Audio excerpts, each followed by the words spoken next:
Two, one.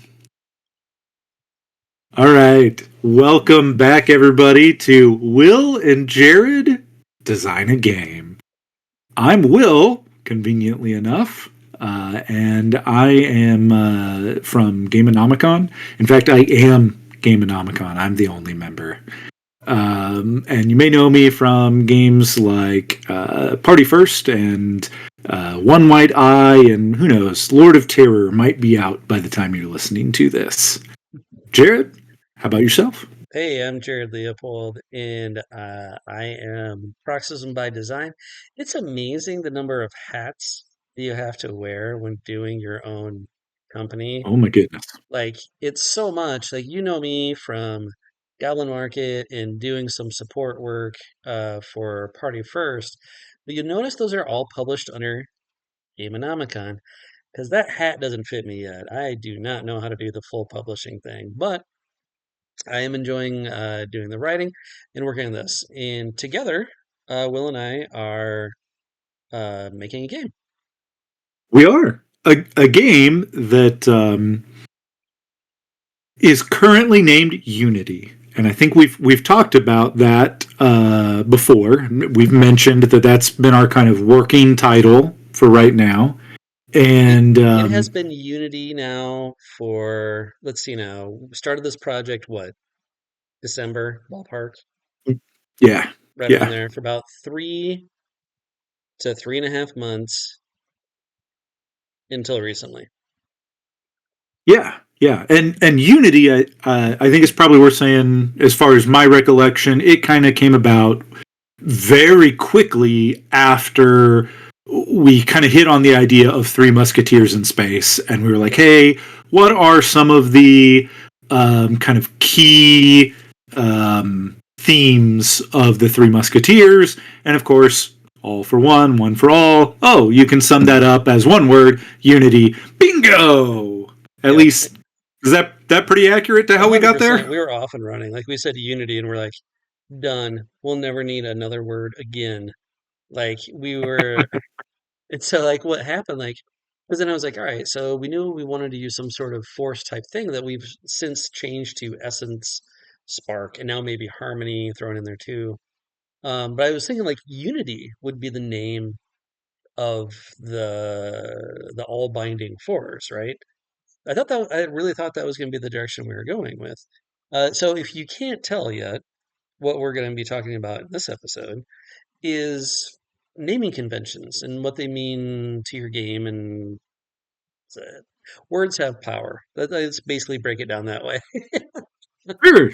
Yeah, they do. And that's something we've hit on kind of in a roundabout way in the last couple of episodes, where we were talking about skills, we were talking about religion and such, and working out terminology for some of these things that, in some cases, being evocative is a really big factor. Honestly, it's probably a factor in all of them, and sometimes some others have some other kind of secondary concerns. I know in particular, I was talking in the skills episode about making some of them kind of generalized terms that because we want exactly what is going on with religion and essence or spark or whatever to be kind of nebulous, and hey, several different groups say it's different things, and so there's a certain amount of, well, let's not you use a word that's too tech coded or too religion coded, things like that. So there's layers to consider. Absolutely. And one of uh, when I started on this project, I made a list of 5 things that I was like, these are the things that I need to pay attention to. The number one thing for me for game designing or work is that the mechanics have to inform the narrative and setting. The setting has to dictate the mechanics. Like those two things need to be in lockstep. In naming those things is a big deal because when you say someone is a character or like when, in the generic sense, if you're choosing what class or profession your character wants to be, whatever you say, the name, it has to immediately give you an idea or an image in your head. And we want that to be, as using a great word there, as evocative as possible, but also as generic as possible at the beginning. But then when you get down to the next layer underneath, it knocks it out of the park. I know I've gone back and forth on this, like for the professions, where we went from legacy hunter, which then now is now changed, I think, to just to an explorer subsection legacy hunter, someone who specifically basically tries to find dungeons and find mystical relics. Basically, Yeah. that's a cool legacy hunter. Cool, right? That's neat. That's evocative. That's the sort of thing we're talking about here. Yeah, and I think another aspect of that, not only do you want something that creates a vision, mental image for people, but sometimes you want those specifically tailored, right? Like you want to guide players to certain interpretations in order to reinforce the themes of your world, or in this case, your galaxy, right? I think a really good example is something we kind of zipped right by in the skills episode because there was only so much time, but you kind of obliquely mentioned that there is no fighting skill. There is a dueling skill, which is subtly but importantly different, I think. Um, there's a lot of overlap in that, you're trying to stab someone with a sword or whatever it might be, right? But in the flavor of this world where there are these accords that are um, attempting to dictate that disputes be resolved through duels and that type of thing, that's the only option we're giving people. I mean, yes, are mass battles or at least a small group battles likely to come up in some adventures? Yes. Are players probably going to make the argument, or GMs suggest, that duel is the skill to use in many of those scenarios? Yes. But when you've got players sitting down and thinking about how to use their characters, what skills they want to be able to trigger, so to speak, to use to build pools and stuff, like it has them in the mindset of thinking duel all the time. Like what are the situations I can look for to apply this? Oh, a duel, a one-on-one fight. Like it just focuses them in a way that a term like just fighting does not. Yeah, I was really happy when I came up with that. That was not that long ago, where it hit on what the idea of like, oh right, we need to make these more setting focused for these skill ideas. Now that being said, we've been working with Unity for a long time, and this isn't going to be the whole episode. Like we thought about saving it till the very end, but I think we've got it up, knocked out of the park. And by we, I'm going to give this solely to Will, but I have some caveats, which of course he Okay. knew were coming. Is that I don't know which caveats are coming. so? It is. Let's just say it. We'll go for it. It's your show. Tell us. Sure This thing. is, unless something catastrophic happens, this is going to be the name of our new game. That name, ladies and gentlemen, is Honor Bound. Woo! Woo! It's it's quite a change, like from Unity. I think one of the reasons we couldn't go with Unity, there's a lot of reasons, but if you say the word Unity, you don't know what you're getting into. Because you're not buying a system called Unity, like the Genesis system or something like that, where it can be a little bit more abstract. You're buying a Mm-hmm. game, and we want to tell you what that game is in the title. So you know right away, honor bound. Because yeah, we're going to be working, one of the health stats in the game is called honor, and you can lose honor. There can be taunting. There's chivalrous type actions within the game. when Will suggested that, it was over for me. I don't know if you knew that's the type of impact you're going to have, but that 100% was for me.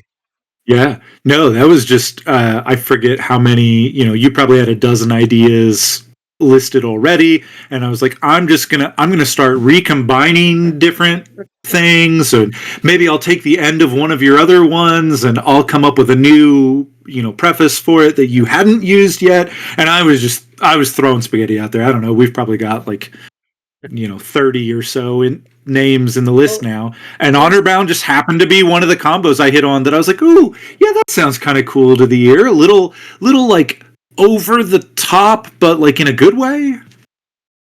there's legit a page and a half of stuff. I like one of my early ones I threw out there was lasers and tabards, or tabards and lasers. Like it combined both Three Musketeers and space thing. All right, so of Yeah. course here's my caveat, right? The name of the game can't be just honor bound.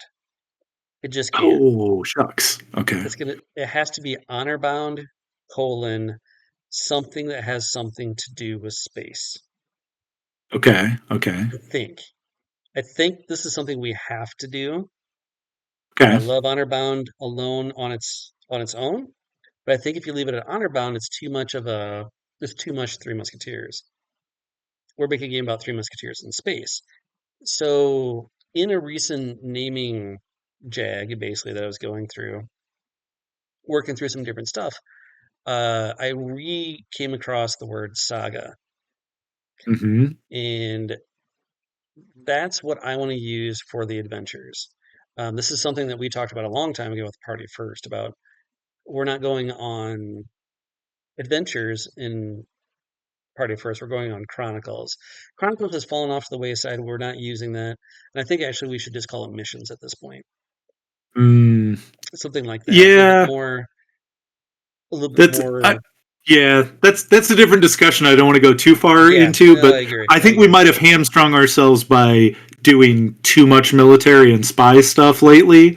Mm, And it there's starts that feeling too. weird. I would still like to have openings for like more regular everyman adventures, so to Yeah. speak. And mission feels a little weird for that. So Yep. I hear you. I totally agree. Um, so for Honor Bound, I think they should be sagas. I think the characters should be going on sagas. yeah, it's There a great is, evocative word. yeah, it's exactly what we were talking about because there's going to be personal struggles, there's going to be group struggles, it's going to be house struggles, all trying to go towards the same goal. Now, if we could do something with stars or galaxy or something like that, I've been kind of like I'm not going to bring back honor bound tabards and lasers, but going for like honor bound sagas, like star sagas. Just keep it Yeah. simple like that, or sagas I amongst the stars, something like that. I know I put it out there. yeah. That's just my first blush throwing stuff out there, but honor bound is 100%. It might be the only word we ever use, but it's amazing. Good job, Something Will. I really like the alliteration of sagas and stars. I'm all in on that. I think it's just figuring out exactly how to combine them. For some reason, amongst doesn't flow quite as well to I me. hear you. Would just sagas in the stars work? Sagas in the stars could be good. I also just like star sagas. Just keep it short, Yeah, 2 words, done. yeah, Because then you can say star sagas on its own, but it's honor bound star sagas. yeah. Okay, I could kind of get that. And obviously, we keep saying Three Musketeers in space, but I think there's a good bit of Star Wars inspiration as well, and I feel like Star Sagas kind of Well, feels like a verbal homage, sort of. but I didn't even. That's yeah. I even put that together. Yeah, yeah. Maybe that's the one we go with. But yeah, it's for sure honor bound. That's what's going to be shortened to. We all know that. The other thing that I secretly want the little colon for, because maybe down the road we have honor bound 1602. Oh, okay, Right. okay. I gotcha. So yeah, system prime, honor bound system prime. something, whatever. All right. Yeah, So yeah. this Okay. episode's gonna be about naming stuff, and we're super excited about Honor Bound. I think it's really great. However, there's a ton of other things in the game that we're trying to work together that make the world sound like a place you want to be in. I know previously we talked about what the internet is called, and it's a little bit more than the internet. It's kind of more of a evolving, kind of living thing that we put together called the lace. And people that use the lace that are proficient in it are called weavers. Um, so then that just kind of sets it up. Feels right. It has a good feeling in the game. However, we also have just like base stuff that we want to talk about for attributes and stuff like that. So where do you want to start off at? Well, I mean, several of those I feel like we've mostly kind of hit on in one episode or another and pretty well sorted out. Especially like attributes, folks. A couple episodes ago, heard you pitch panache to replace presence, which Presence. I think we're all in on. Heard me pitch savvy for intellect, which we're iffier on. I think the next one, kind of looking down in the list here, that I feel there's still some meaty discussion to have, are about adventure points.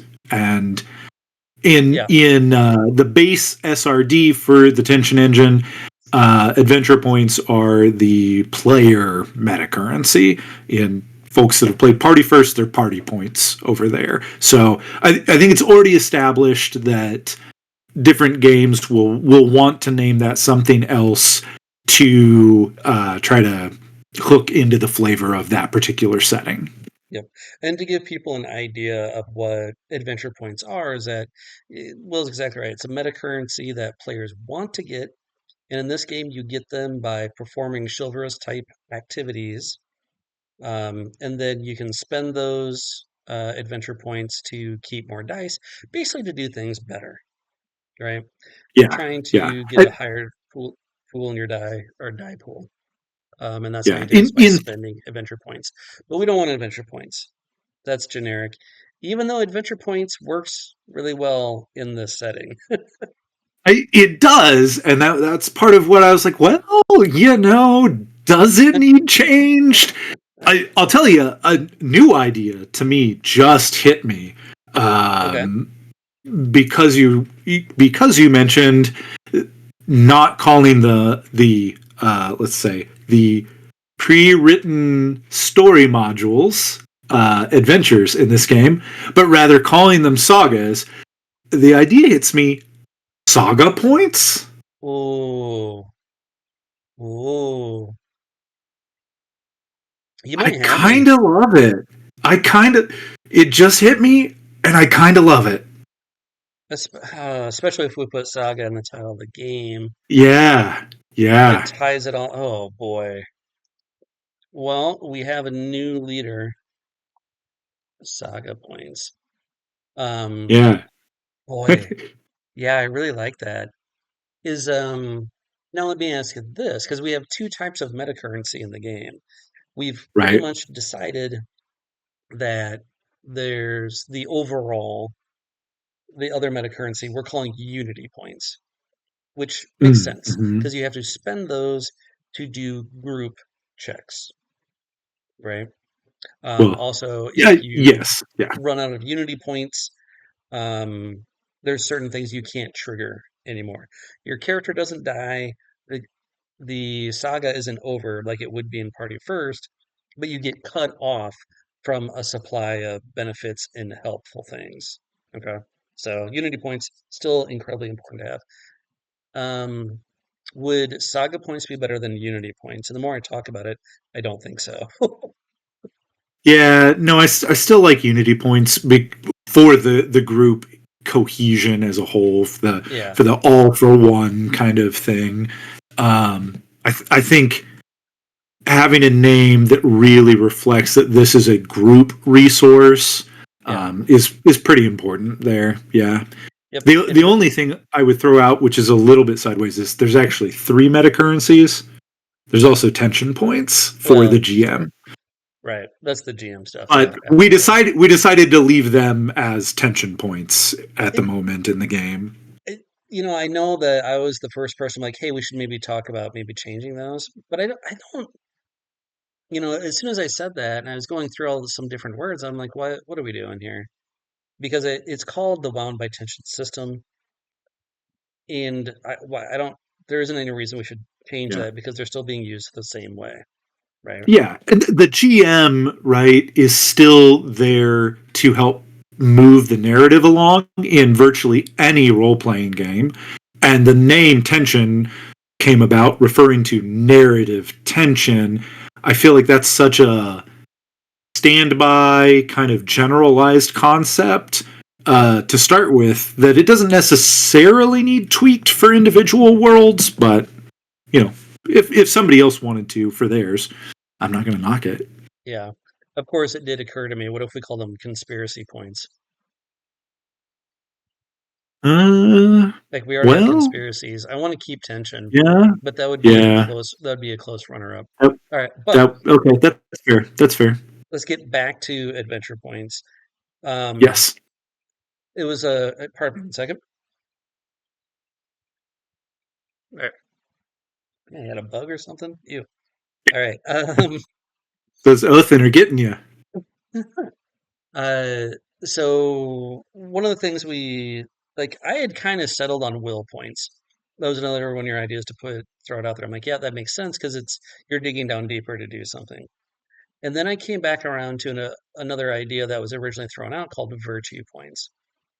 And I think I'm in on virtue points, or I was until Saga was introduced. I think I'm in. You just want to call it? Okay. Just want to go Saga? I mean, yeah. No, I mean, the second I said it, I was like, I kind of love saga points. Yeah, It that's just true. sounds cool. It ties back into that subtitle, that sort of thing. I'll say on the will versus virtue, that was one of the things I did want to mention because I think you had started virtue, then I made some arguments that pushed us to will, and then now you had looped back around to virtue before this. Yeah. That I think some of my concern with that I had voiced, the concern with virtue, is what if people are like characters are spending those points to keep dice in a struggle where they are doing something nefarious? And I was like, well, even if it's say for the greater good to blackmail the widow Luthien or whatever to save this village or whatever, you're still blackmailing a You're widow. And so you're it feels weird to spend virtue no points. no. Your example was beating up an old woman. That was your example. That was okay. Yes. I did not remember now what the original example was, but so that was my hang up there and why I pushed for will. I was Yeah. like, it still has like slightly positive connotations, like you said, kind of digging deep to accomplish something, but doesn't feel as weird to do something like beat up an old woman with your virtue. So that brings me to I alluded earlier that I had kind of Oh a yeah. side direction that I was Yes. going to go to, which was which may be moot now if we're looking at saga points, because Okay. much like Will, I don't have that concern about saga points. Like that could apply to whatever the situation is. Yeah. Um, but if we had gone virtue, I was thinking about that, especially in combination with the name Honor Bound. Mm. And I was going to say maybe it's worth a more strict morality system in the game so that beating up the old woman is not a valid choice for the characters to make for whatever reason. And then it kind of lines up with the name Honor Bound. Yeah, your characters are literally like bound by honor. They're gonna have to figure out a different solution. And then I wouldn't run into the hang up where I felt weird about calling them virtue. Yeah. But if we're going saga, then half of that argument doesn't apply anymore. Well, there in the document that we have already put together is that there is a chivalry code of conduct sort of thing in there. I just shared with you So if for folks that are listening to this or seeing this for the first time, so Will has yet to roll dice for this game for playtesting. Not that there has been anything really done for playtesting a ton yet, because we're still trying to get all the rules together. However, I'm going to make him do this. And Right I just now? shared, well, no, Oh, okay. I was like, I'm gonna need a dice roller open or something. Like, well, that's also the great thing too. Making a character, you don't need any dice. However, I did share with him, and I'm going to pop it up on my screen here, the character sheet. So oh yeah, yeah.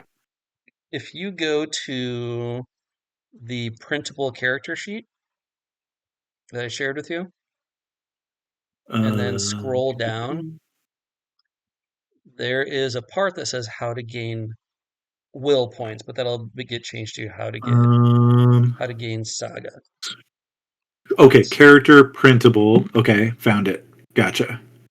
Okay. Okay. So there's the bequeathment, which that'll be something else. There's two on here that I don't know whether we're going to use these yet or not. It depends if the system works perfectly as it is, where we're gaining enough saga points to be able to spend during an adventure. But underneath that, it's called Follow the Code of Chivalry. And this is Mm-hmm. be brave and daring, expressing courtly love, and defending your honor.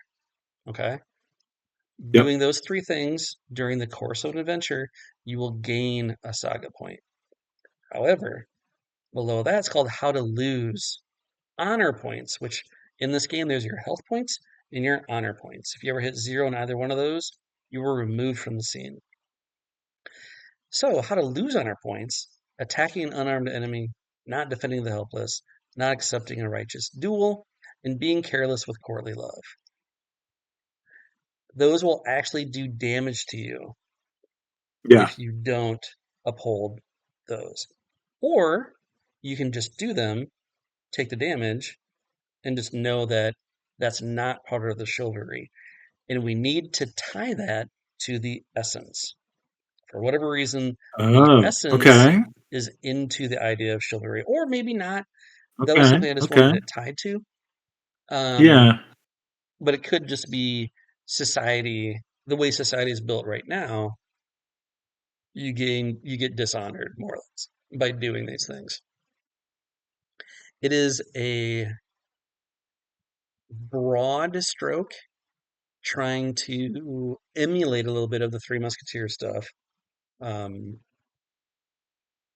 I don't want to tell characters what to do, but the game is called Honor Bound. So I'm Right. trying to pick things from like old school courtly love type things. Yeah. No, I What do think you think? those are good, like, general options for it. Looking at it offhand. Um, the only my only sort of thought. Okay, I'll say the follow the code of chivalry. Those are great. I think as is first kind of blush here. They're Mhm. all active choices that players can make to do those things, and it's all encouraging. Um, on, on how to lose honor points, though, we've got a split where two of them, well, I'll say one is very active, attacking an unarmed enemy. One is kind of soft active, at least the way it's written right now, Mhm. being careless. But then the other two are very passive. And I think that might get wonky with some of the narrative stuff. Not defending the Fair. helpless, like, in what context? Like, there are people on the other side of this planet that I'm not helping right now. Or, Sure. to pick a more extreme example, I just think the passive options will be harder to point at a specific narrative moment to enforce them. Boom. Just change it to ignoring the plea of the helpless. There we go. There we go. So if someone is actively there to plead to you, and you, again, you take an action, so to speak, you Yeah. actively ignore it. Love it. Okay. Now, like being careless with courtly I love, I'm not quite sure. Yeah, Uh, I mean, I like the idea. Like I said, it's just phrasing is kind of soft active right now. Yeah. The next one about not accepting, I would probably just rephrase that as refusing a righteous duel. Yeah. Perfect. Um, So then we'll have to do a little chapter about duels. yeah, being careless. A new phrase is not springing to mind offhand. It's Right. not super passive right now, so I'm not like It, 100% on it as compared to the other two. it's totally So subjective, though, right? Like without context, you don't know what that is per se. right, Like if you're someone that's never been in a relationship, some of those ideas may be totally foreign, or even some people that are in relationships, right? But like we can go back, we can take a look at Tristan and Isolde and that sort of thing. Like what does it mean to have courtly love and all that? It'll be like a little couple paragraphs. And you know what? I suspect not everyone is gonna care or even use those rules anyway, right? that's fair. They Some might just some do all people the really adventure hate stuff. morality enforcement of any kind in games. Yeah. Right. And that's absolutely fine. I, I because we're doing this in this world, I want these things to matter, right? Yeah, But and people can I obviously think that ignore them if they don't.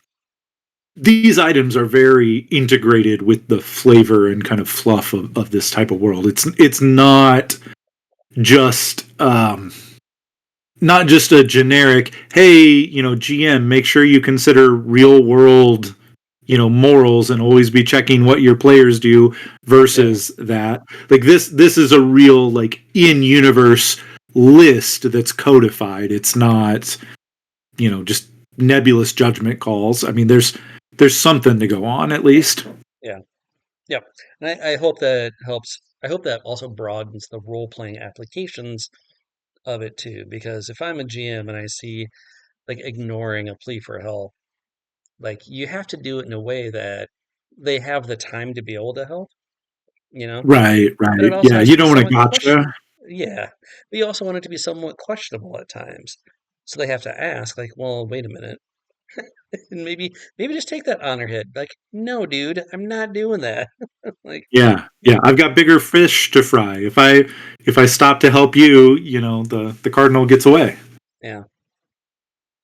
So, okay. So yeah, that 100%, that was with the naming convention of trying to figure out like the morale points, tying it to honor for the health system, right? Yeah. Yep. Yep. Yep. Honestly, I think that basically hits all of the naming stuff now, or at least either here or it has been hit in the previous couple episodes. Well, taking a look at it, I think we're gonna stick with tension points. Uh, we're now down to essence, uh, mm, harmony. I do like harmony quite a bit as the like a tertiary thing that's just out there, that's Yeah. in the world, you know. No, I Um, agree. I like harmony as well. Now, as far as other naming conventions, that might just work out being more fluff. But there's a bunch of stuff that's still left in the game that we need to develop and to figure out. Like right now, we are calling the groups that people are getting together, we're calling generically houses. And I'm fine with that. But you also rightly pointed out, and we talked about, like, they're really guilds, right? Yeah. Um, and we're part of the reason I thought of this because we were talking about what to name the satellite world where all of the great houses gather to make decisions, or the kind of like confederacy make these decisions. And there's a bunch of different things we've come up with so far. The convocation came across as one of the words that I was on. Not that I'm really pushing for that, but it led me to the houses. And right now I've got some generic phrasing for the houses. And then it hit me. I'm like, wait a minute.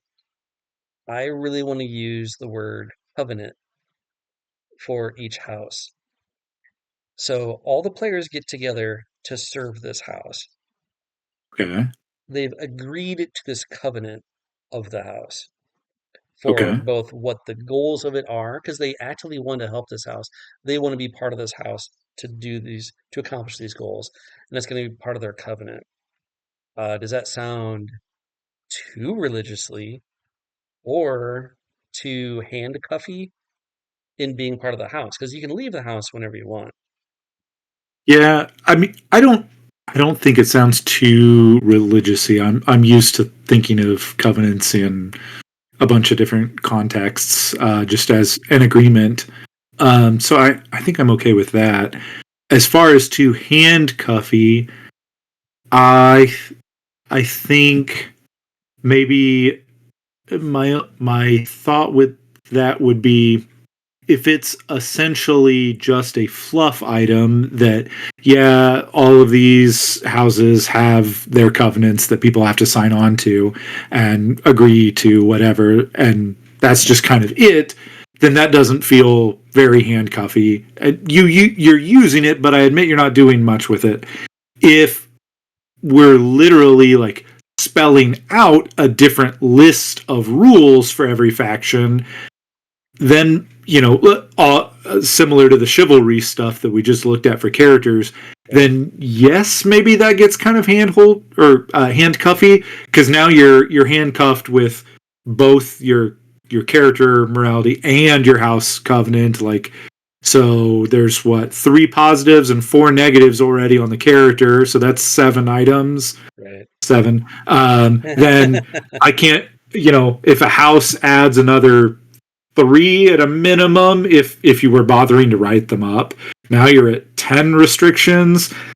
It does start to feel like it might be a lot. I, two things from what you were talking about there is the idea of that maybe the covenant is an actual covenant. Maybe it is a pact or a deal. So one of the things that I wanted for house rules were you can't attack another housemate, right? Okay. Like you lose honor if you do so. Doesn't mean you can't. It's just that you will. It doesn't look good for the house that you do it, right? Yeah. And So that you could maybe do that, and it would be less, or I think it would be less if there was just a general set of a couple restrictions like that that was the same for all of the houses. yeah, like it's super Just like, generic. hey, if you're a part of a house, your covenant says you can't attack your other people. Very generic like that. Yeah. I think that could work. And it just kind of gives people guidelines for how their character's supposed to react to each other. And then the other part of the covenant, besides how they're supposed to react to each other, is like, serve your liege, um, and then whatever the house goal is, which when you're making the house, this is what the characters will really decide. Are you an exploring house? Are you a research house? Are you whatever? Doesn't mean that's the only thing you're going to do. It's just that's where the majority of your adventures will probably look into, whether you're doing like diplomacy or whatever. You can do all sorts of fun stuff with that. Now, this does bring up something that we had kind of touched upon earlier that I've been meaning to talk about that I didn't. So it kind of came up with some of the background stuff that we talked about 2 episodes ago at this point. With I keep creating and writing these different ideas for adding more drama to the game, right? And then I keep removing them. So I want just as simple as possible mechanically to make this right. But then every time that I start moving forward or like do a playtest session or something like that, I'm finding that these are the things that players want and also gives a lot more depth to the game for something that I want in the game too.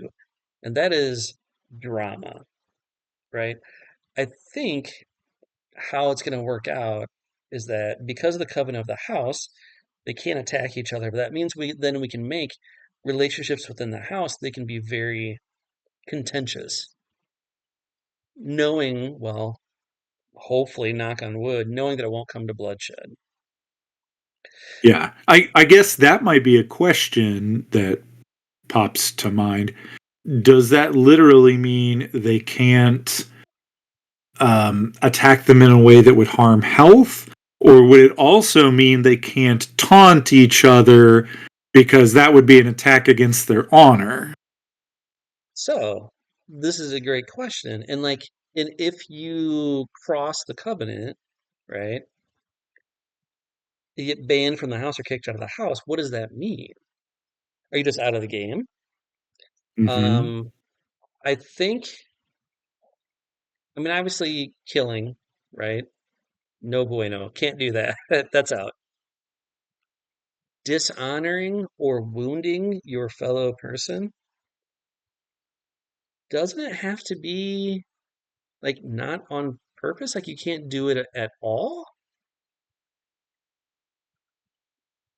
Like, is that too much? Mm. Or like, 'cause I don't want to handcuff Oh, you mean people's like if they role got playing. hurt in an accident that you caused or something? Like that Well, kind like of if thing, you mean? an accident's fine, but if you draw blood or dishonor them in a meaningful way, like on purpose, but like, how do you tell that either?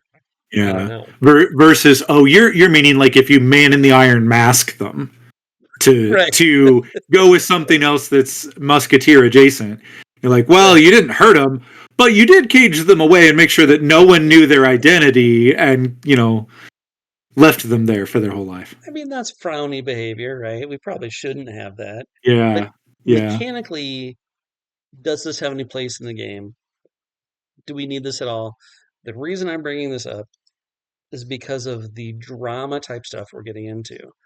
Um, Will and I talked about something like backgrounds and how dramatic they can be for kind of people's own personal backgrounds. I have a whole nother thing that I've written up about relationship. And so they range all the way from you are that person's sibling or parent or child to you killed someone in their family to you stole something close to them, or like they are your rival in a certain way, or they think that you're the next coming messiah, like these very over the top dramatic things. Now, what I like about these is that the people will assign these relationships to each other. Okay. It's not randomly rolled or anything like that. It's if you know anything about in between or those types of story narrative systems, or no, specifically Monster of the Week, is that you sit down for a session zero or before an adventure begins, and you introduce each other's characters, like what you're like, your class, and all that stuff. And like, okay, I'm going to choose from these six relationship possibilities. That's what my character is to you. So you don't get to choose what other people are to you. You can only choose what you are to them. And so then you fill out these very dynamic relationships within 15 minutes, and now you've got interesting things to deal with while you're going on adventuring. To give an example, in the Monster of the Week, I was a priest type character. Let's just call it that. I was a youth pastor, is Okay. what I was. And Love and it. in the group was an actual succubus, and I could only tell people what the relationships were to them, and vice versa. So it got to her turn, and I'm like, and I go to her, I was like, I actually had a vision that you are important to the end of the world. And I am trying to convince you that you're a good person to make the right choice. That's a relationship. Like that was one of the choices for me to choose from, that they're some dealing with the apocalypse. And then it came back around to me. And so then the the guy that was playing the succubus to me was like, my character is madly in love with you. And like I want to corrupt you, but I don't like I feel like I need to corrupt you, but I don't want to corrupt you. And then we talked about how Right. those relationships work together. And it was like, yeah, my character, and we settled on my character is totally oblivious. Like every time that she would make a move or hint at that maybe she has feelings for me, I would totally not get it. And within those couple minutes of deciding those two things, we had an amazing role-playing situations that we could play off later on. And I'd like to be able to do something like this in this game too. Now, I don't know how far we came from naming stuff to get to here. Yeah, yeah. I was thinking this is pretty far. We've gone quite the distance, but I love that idea because we're talking about doing more dramatic things in the game with Yeah. names, and names mean things. So, is this too far, or is this something that we want in the game? I think honestly, it's gonna. I Oh, go ahead. Go ahead. No, Finish I your don't thought. want to. You know what? I do this sometimes. I try and answer for other people, or put my answer in there first because I do want to hear what you have to say first. Well, I was going to say I do like it tentatively. I know some of the other chat we were having in the Google Doc in relation to backgrounds and dramatic pasts and such. You know, I do really like the dramatic past idea, which I switched to calling that from dark past, which you may or may not personally be doing. I don't know, but Personal it sagas. did They're called personal personal sagas sagas. now. There we go. There we go. So that's one of the reasons that we hit on this naming topic is because I'm going bonkers reading through and commenting on the doc because we've used so many names. It's so hard to keep straight what's what. So I Yeah. was like, Jerod, we gotta settle on some of these, and I'm gonna go through and like make everything match. So anyway, I really like the personal sagas. So my thought, it feels like there's the potential already for some overlap between these relationships and some of the personal Yes. sagas. You know, where some of them are like, oh, you've got this, you know, academic rival that has been bugging you or whatever, or there was something similar to that in Yeah. the personal sagas, which also, now that you bring up these inter-party relationships, feels like that could be one of the relationships. So I'm wondering, is there a way to like more fully merge those ideas? I don't know yet. We'll have to do some work. That's interesting. Like trying to do like, all right, so this is that person's personal saga that they have to go on. But I'm going to tell them that my relationship is this, and then just leave it at that. Be like, you know what, that we're not going to go any further. It's now up to that character to work through what their personal saga is to be able to tell an interesting story for it. Now we'll have to figure out mechanically how that works too. But that's a good idea because then now it automatically becomes something more than something else that a different system is doing. Now it's something we can say, hey, this is ours that we built the saga points Yeah. through. Yeah, yeah, that's good. That's good. I'll try and see if we can figure that out. Um, Hmm. personal sagas into And the it relationships. it may take some like careful crafting of the prompt kind of choices, like you were talking about the ones that are available in Monster of the Week. Yeah, It might really take some crafting on our end to make kind of relationships and dramatic stuff that does it always interlock properly, or at least pretty close, rather than contradicting each other, kind of thing. yeah, yeah, absolutely. But now it did while I was going searching through there, there was one more thing that we need to rename real quick. Oh, what's that? Uh, we, I, was like, hey, when the singularity happened, we were going to call it the awakening. Oh, yeah, which like I was in on. That sounded good to Yeah, me. yeah, sounds good. Like the awakening means the force is Oh, awakened. It's now everywhere, oh, right? yeah, yeah. Though now that you say that, I do recall you'd also most recently floated a new idea for it. What was that again? I don't remember. We'll have to take a Okay. look at it. All First, right. I want to I tell think people I think it was Renaissance, if I remember right. Now. yes, it had something to do with Renaissance, like maybe just Renaissance period. But I like the Renaissance. It's not bad. But the reason that we can't use awakening is because words do have power, and this is what this episode's all about. I recently discovered that the awakening is a phrase that fringe groups like QAnon use for their conspiracy Okay, theories. So, gotcha. I so mean, they're probably making reference to the historical kind of event, the Great Awakening, which is what yeah, I thought you were referring to, and I would think is the broader kind of cultural association with that. Still, I was not aware of the Q connotation until you brought it up. did a quick search on the awakening, and it was the number one thing that popped up, and I was like, oh no. On Google, I assume. Yeah, maybe I'm wrong, and if I am, great. We can use the awakening if we want Well, to, but I'm just curious because Google heavily curates their results, shall we say, based mhm. on the person that is searching Oh, and sweet. what it has in your profile. I currently use Kagi for my search engine. When I search The Awakening, no grade or anything, just The Awakening. Yeah. Result number one in large here is the 1899 novel by Kate Chopin. That's also result number two.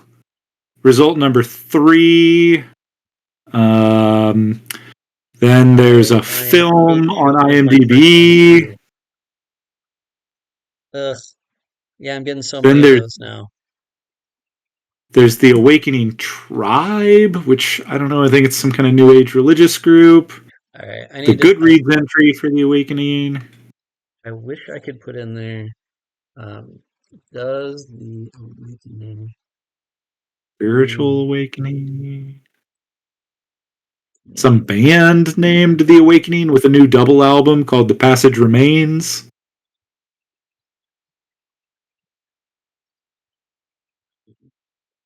Yeah, 'cause if I put in just the awakening, I get all of Chopin too, and I'm not getting anything else by QAnon. Did, did you just maybe did you not include the and just search Awakening? No, I put in. I well, My result number one is a movie called Awakenings, plural. If wait, I do that, I got that too. Um, well, shoot, and I can't remember then what I searched for exactly. dictionary Oh, definitions, I was like, does anyone use the um, awakening? Anyway, it a popped up in my search. Maybe I'm being a too Las paranoid Vegas about it, show. Yeah, but this doesn't make for great radio. yeah, that's fair.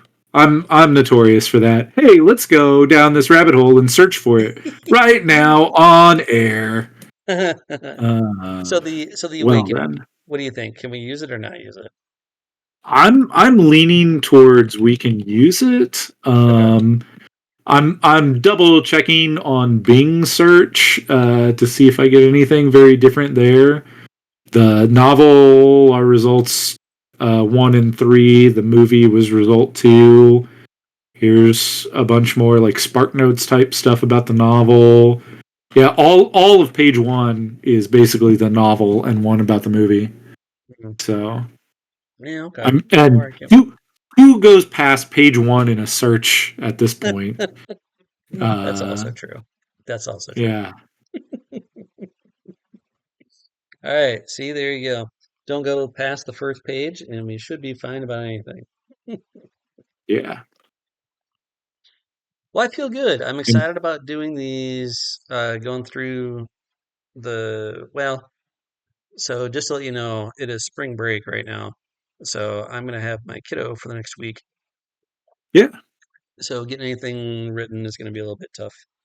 that's But okay. um, That gives me this week to start kicking around and writing up some fluff for System Prime and shoot it your way at the end of the week or something. right on. That's awesome. Hey, thank you so much. Uh, and no, we definitely did some tangents there, but it was fun. I really enjoyed it. We were worried that this would be a really short episode. We'd already knocked so much out that this was going to be like 10 minutes long, debuting Honor Bound, and then we'd call it a day. That is not possible for us. No, no. We promise we'll be better. We won't be better. Yeah, we won't be better. All right. I started it last episode. If you were to name this show, what would the title be? This one just has to be honor bound, right? Yeah. Yeah, I think so. Honor bound. Love it. Bye, everybody. Thanks for listening.